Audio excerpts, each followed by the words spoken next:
മലപ്പുറം മുട്ടിപ്പടിയിലെ central Melmuri GLP school 1925 ഈ പഴയ കെട്ടിടം ഇവിടെ നിലവിൽ വന്നത്. ഇപ്പോൾ പുതിയ കെട്ടിടത്തിലാണ്. 1 മുതൽ 4 വരെ പൂർണ്ണമായും ശീതീകരിച്ചതാണ്. പുതിയ വിവരങ്ങളുമായി മിഥുനം പബ്ലിക്കേഷൻസിൻ്റെ ഇത്തിരി നേരം നിങ്ങളുടെ മുന്നിലേക്ക്. നാസറാക്ക നിൽക്കി, നിങ്ങൾ അങ്ങോട്ടായി ചെരുപ്പിട്ടിട്ട്. അതിന് സ്കൂളല്ലേ, ഇതിന് ചെരുപ്പുള്ളത്? അത് സ്കൂളാണ്. ഇതിന് പ്രത്യേകത ഉണ്ട്. ഇത് പരിസര ശുചിത്വേ പുറത്തുനിന്നാണ് തുടങ്ങണം. ചെരുപ്പ് ഊരി വെച്ചിട്ട് കയറി. നിങ്ങൾ രണ്ടാമതാണ് ഊരിയൊക്കെ ചെരുപ്പ് എന്ന്.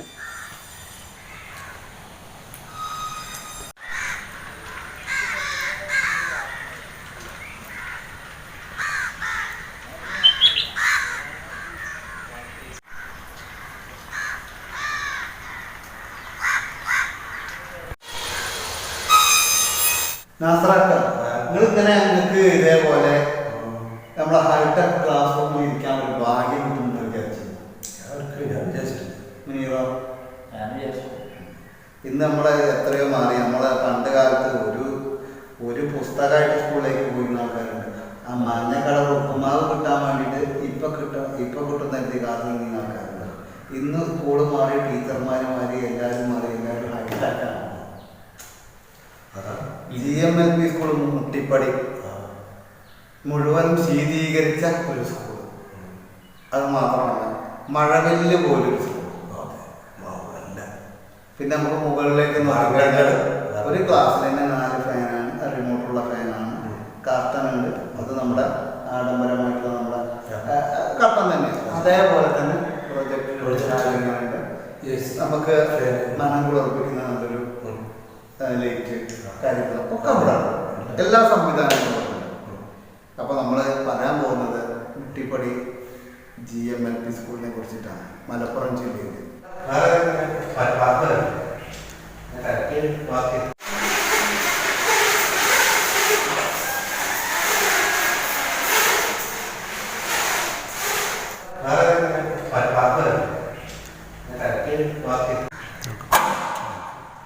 അടിപൊളി. ഒരുപാട് പിന്നോക്കം നിൽക്കുന്നവർക്കും എല്ലാ സൗകര്യങ്ങളുമായി ഉപയോഗിക്കാൻ പറ്റുന്ന ഒരു സ്കൂൾ. അത് മലപ്പുറം ജില്ലയിലെ Muttippadi Melmuri central GMLP school. അവിടെ വരുമ്പോൾ തന്നെ നമുക്ക് ആദ്യം തന്നെ വ്യക്തി ശുചിത്വം, അത് തന്നെയാണ് ഇവിടുത്തെ ഏറ്റവും വലിയ പ്രധാനം. ഒരാൾ വന്നു കഴിഞ്ഞാൽ ചെരുപ്പ് ഊരിയിട്ടാണ് അവിടെ കയറുക. ശരിക്കും അതാണ് നമ്മൾ പോകുന്നിടത്തെ വന്നിക്കുക എന്നാണ് അതിന് പറയുക. ആ ഒരു ബഹുമാനം നമുക്ക് തിരിച്ചു പോരുമ്പോഴും നമുക്ക് കിട്ടും. നമ്മളൊരു വിദ്യാലയമാണിത്. ഈ വിദ്യാലയത്തിൽ നിന്നാണ് കുട്ടികൾ പഠിച്ച് വളരേണ്ടത്. അതുമാത്രമല്ല, നല്ല ഹൈടെക് അധ്യാപകരും അതുപോലെ തന്നെ ഈ മുഴുവനായും ശീതീകരിച്ച ഒരു സ്കൂൾ. ഈ സ്കൂളിനെ കുറിച്ചിട്ടാണ് നമ്മൾ പറയുന്നത്. നമുക്ക് വിശദവിവരങ്ങൾ കാണാം.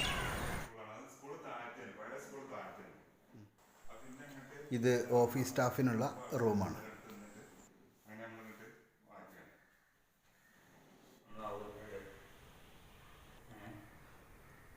ഇത് കമ്പ്യൂട്ടർ ലാബ്.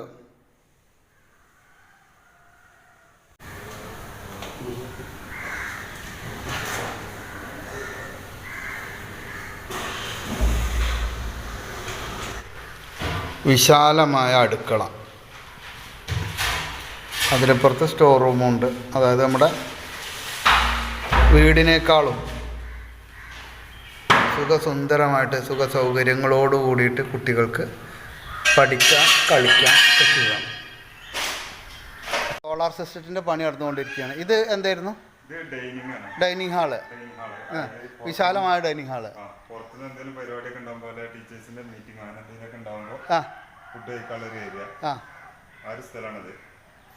പിന്നെ മേലെ സോളാർ സിസ്റ്റം ഫുള്ള് വെക്കും. പണി കഴിഞ്ഞിട്ടില്ല, ഒരാഴ്ച പണി തീരും. ഇത് 2 ക്ലാസ്സാണ്, LKG ആൻഡ് UKG. ഇതിൻ്റെ നടുവിലൊരു ഷട്ടറുണ്ട്. ഇത് തുറന്നിപ്പം നമുക്ക് വേണ്ടി കാണിച്ചു തന്നതാണ്. ഇത് ഒരു ഹാളായിട്ട് ഉപയോഗിക്കാം. 200-250 ആൾക്ക് സുഖമായിട്ട് ഇതിരിക്കാം. പത്മജ അഡ്മിനിസ്ട്രേഷൻ്റെ റൂമാണിത്. ഇവിടെ റിസപ്ഷൻ ഉണ്ട്, വിശ്രമിക്കാനുള്ള സൗകര്യം കാര്യങ്ങളൊക്കെ ഉണ്ട്. നമ്മുടെ മുട്ടിപ്പടി GMLP സ്കൂൾ സെൻട്രൽ രാജ്യത്ത് തന്നെ ആദ്യമായി എല്ലാ ക്ലാസ് റൂമുകളും എയർ കണ്ടീഷൻ ഏർപ്പെടുത്തിയ ഗവൺമെൻറ് LP സ്കൂളാണ്. 100 വർഷം പഴക്കമുള്ള സ്കൂളാണ്. ആ സ്കൂളിൻ്റെ ശോചനീയാവസ്ഥ മൂലം കുട്ടികൾ ഓരോ വർഷവും കുറഞ്ഞു വന്ന് 100-ൽ താഴെ വിദ്യാർത്ഥികളുള്ള അവസ്ഥയിലേക്ക് ആ സ്കൂൾ ശോചനീയമായിട്ടുള്ള സാഹചര്യത്തിലേക്ക് ചുരുങ്ങിപ്പോയി. 100 വർഷം പഴക്കമുള്ള ഒരു സ്കൂളാണ്. പക്ഷെ 100 കുട്ടികൾ പോലും ഇപ്പോൾ അവിടെ ഇല്ലാത്തൊരു സാഹചര്യം. അതിൻ്റെ അടിസ്ഥാനപരമായിട്ടുള്ള കാരണം വളരെ അടിസ്ഥാന സൗകര്യങ്ങളുടെ ഇൻഫ്രാസ്ട്രക്ചർ വളരെ പിന്നോക്കമായിട്ടുള്ള സാഹചര്യമാണ് ഉണ്ടായിരുന്നു. നഗരസഭ ഈ വിഷയത്തെ കണ്ട് നമ്മുടെ ഗവൺമെൻറ് LP സ്കൂളുകളെ ശാക്തീകരിക്കുക എന്നുള്ള ലക്ഷ്യത്തിൽ ഈ സ്കൂളുമായി ബന്ധപ്പെട്ട പ്രോജക്റ്റിനെ കുറിച്ചൊന്ന് ഡിസ്കസ് ചെയ്തു. അപ്പോൾ പുതിയ ലാൻഡ് വാങ്ങേണ്ടി വന്നു. കാരണം നിലവിൽ ലാൻഡില്ല, ലീസിനായിരുന്നു ആ സ്കൂൾ വർക്ക് ചെയ്തിരുന്നത്. അപ്പോൾ സ്വന്തമായിട്ട് ലാൻഡ് വാങ്ങിയതിന് ശേഷം ഞങ്ങളുടെ ഈ മേഖലയിൽ നല്ല ധാരണയുള്ള ആർക്കിടെക്ട്സുകളുമായിട്ട് നിരന്തരമായിട്ടുള്ളൊരു ഡിസ്കഷൻ വെച്ചു. അങ്ങനെ ഒരു മോഡേൺ കണ്ടംപററി ഔട്ട്ലുക്കിലുള്ള ഒരു ഡിസൈൻ ഫോം ചെയ്തു. പിന്നെ അതിന് പണം കണ്ടെത്തുന്നതായിരുന്നു പ്രധാനപ്പെട്ട പ്രശ്നം. അപ്പോൾ നഗരസഭ കരുതി ഇത്ര വലിയൊരു പ്രോജക്റ്റ് വിദ്യാർത്ഥികളുമായി ബന്ധപ്പെട്ട് ഏറ്റവും സാധാരണക്കാർ പിടിക്കുന്ന ഒരു സ്ഥാപനം എന്നുള്ളത് നഗരസഭയുടെ തനത് ഫണ്ട് തന്നെ ഉപയോഗിക്കാം. 50 ലക്ഷം രൂപ MLA തന്നു. 5 കോടി 51 ലക്ഷം രൂപയാണ് നമുക്കതിന് ചിലവ് വന്നത്. 50 ലക്ഷം രൂപ MLA തന്നു. ബാക്കി 5 കോടി 1 ലക്ഷം വരുന്ന തുക നഗരസഭയുടെ വാർഷിക പദ്ധതികളുടെ ഭാഗമായി നഗരസഭ ഉൾപ്പെടുത്തിയാണ് അത് പൂർത്തീകരിച്ചത്. നമ്മുടെ രാജ്യത്തിന് തന്നെ അഭിമാനമാണ്. കാരണം സാധാരണക്കാരുടെ മക്കൾക്ക് സാമ്പത്തികമുള്ള വീട്ടിലെ കുട്ടികൾ പഠിക്കുന്ന അതേ പശ്ചാത്തല സൗകര്യം, അതിനേക്കാൾ ഉയർന്ന പശ്ചാത്തല സൗകര്യമാണ്. എല്ലാ ക്ലാസ് റൂമുകളും എയർ കണ്ടീഷൻ ചെയ്തു. ഹെഡ് മാസ്റ്ററുടെ room, staff room, library, computer lab ഉൾപ്പെടെ എൻ്റെ ഏരിയ, കിച്ചൺ സംവിധാനങ്ങളൊക്കെ ഏറ്റവും ആധുനിക മോസ്റ്റ് മോഡേൺ കിച്ചൺ എക്യുപ്മെൻറ്റുകളും അതിൻ്റെ ഒരു സിസ്റ്റം നമ്മൾ അതിനകത്ത് കൊണ്ടുവന്നു. എല്ലാ ക്ലാസ് റൂമിലും സഫീഷ്യൻ്റ് ആയിട്ടുള്ള ലൈറ്റ്, മോഡേൺ കൺസ്ട്രക്ഷൻ ഇൻഡസ്ട്രിയിലെ പ്രോജക്റ്റ് മാനേജ്മെൻറ്റിനകത്ത് ഉപയോഗപ്പെടുത്തുന്ന ടൂളുകളൊക്കെ ഉപയോഗപ്പെടുത്തിയാണ് നിർമ്മാണം പൂർത്തിയാക്കിയത്. മാത്രമല്ല എല്ലാ ക്ലാസ്സുകളിലും പ്രൊജക്ടർ വെച്ചു, ഡിജിറ്റൽ ബോർഡുകളുണ്ട്. കുട്ടികളുടെ വീടിനെ പോലെ തന്നെ പരീക്ഷിക്കപ്പെടുക എന്നൊരു കോൺസെപ്റ്റ് ഡെവലപ്പ് ചെയ്യുന്നതിന് വേണ്ടിയിട്ട് പ്രത്യേകമായിട്ട് ഷൂറാക്കുകൾ സ്കൂളിന് പുറത്ത് ക്രമീകരിച്ച് കുട്ടികൾ ചെരുപ്പ് പുറത്ത് വെച്ചിട്ടാണ് നമ്മുടെ സ്കൂളിലേക്ക് അവരുടെ പഠനാവശ്യാർത്ഥം പ്രവേശിക്കുന്നത്. അതായത് ഒരു പരിസര ശുചിത്വം എന്നുള്ളതും മുതൽ തുടങ്ങി ഹൈജീനായിട്ടുള്ളൊരു കണ്ടീഷൻ കുട്ടികളെ പരിചയപ്പെടുത്തുക എന്നുള്ളതാണ് അതുകൊണ്ട് ഉദ്ദേശിച്ചത്. ഏതായാലും നിർമ്മാണം പൂർത്തിയായപ്പോൾ വലിയ പിന്തുണയാണ് സമൂഹത്തിൻ്റെ എല്ലാ ഭാഗത്തു നിന്നും. പ്രത്യേകിച്ച് ഏറ്റവും സാധാരണക്കാരുടെ കുട്ടികൾ, കൂലിപ്പണിക്കാരുടെ മക്കളൊക്കെ ജോലി പഠിച്ചിരിക്കുന്ന ഒരു സ്ഥാപനത്തോട് ചെയ്ത അതിൻ്റെ ഒരു ഡെവലപ്മെൻറ്റ് ഇനീഷ്യേറ്റീവ് എന്നുള്ളത് വലിയ രീതിയിലാണ് ജനങ്ങൾ ആ ഇനീഷ്യേറ്റീവ്. ഇംഗ്ലീഷ് ദിനപത്രങ്ങൾ, മുഖ്യധാര ചാനലുകളെല്ലാം പ്രസിദ്ധീകരിച്ചതിന് പുറമെ എന്നെ കൗതുകപ്പെടുത്തിയൊരു കാര്യം, ബാംഗ്ലൂരിൽ നിന്ന് പ്രസിദ്ധീകരിക്കുന്ന ഒരു കന്നഡ ദിനപത്രം ഈ വാർത്ത പ്രസിദ്ധീകരിക്കുകയുണ്ടായി. അങ്ങനെ എൻ്റെ ഒരു സുഹൃത്താണ്, കാസർഗോഡിലൊരു സുഹൃത്ത്, ഈ വാർത്ത എനിക്ക് അയച്ചു തന്നു. അപ്പോൾ ഫോട്ടോ മാത്രമേ മനസ്സിലാക്കുള്ളൂ, കന്നഡയെക്കുറിച്ച് അറിയാത്തതുകൊണ്ട്. അങ്ങനെ അത് ഗൂഗിൾ ട്രാൻസ്ലേറ്റിൽ വെച്ച് ട്രാൻസ്ലേറ്റ് ചെയ്തെടുത്ത് നോക്കുമ്പോൾ അതിനകത്ത് പറയുന്നത് ഇന്ത്യയിൽ നടക്കുന്ന ഏറ്റവും വലിയ വിദ്യാഭ്യാസ മേഖലയിലെ ഒരു കാൽവെപ്പാണ് ഈ നടത്തിയത് എന്നുള്ള രീതിയിലാണ് പത്രം.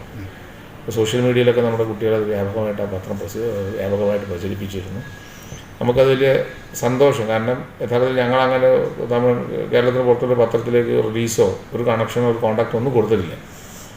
ഞാനിത് അന്വേഷിച്ച് നോക്കുമ്പം ഇവർ ഈ ഇത്തരത്തിലുള്ള മോഡൽ പ്രോജക്റ്റുകൾ, മോഡൽ ന്യൂസസുകളൊക്കെ റിസർച്ച് അവരുടെ ഡിപ്പാർട്ട്മെൻറ്റിൽ നിന്നൊക്കെ എടുത്ത് കളക്ട് ചെയ്ത് കൊടുത്ത് പ്രസിദ്ധീകരിച്ച ന്യൂസാണെന്നാണ് എനിക്കറിയാൻ കഴിഞ്ഞത് ആ മേഖലയിൽ നിന്നുള്ള ആളുകൾ. ഏതായാലും അതൊരു ഇൻഡിക്കേഷനാണ്. അതായത് സമൂഹം നന്മയുള്ള സാമൂഹിക മാറ്റത്തിനോടൊപ്പം എത്രമാത്രം അത് ജനങ്ങൾക്കിടയിലും സമൂഹത്തിനിടയിലും ചർച്ച ചെയ്യപ്പെടുന്നു എന്നുള്ളൊരു വലിയ സന്ദേശം കൂടിയാണ് യഥാർത്ഥത്തിൽ ആ പ്രോജക്റ്റ് ഞങ്ങൾക്ക് സമ്മാനിച്ചത്. ഏതായാലും വളരെ സന്തോഷമുണ്ട്. ബാക്കിയുള്ള ഗവൺമെൻറ് സ്കൂളുകൾ അതേ തരത്തിൽ കൊണ്ടുവരാനുള്ള പദ്ധതികൾ ആരംഭിക്കുകയാണ്.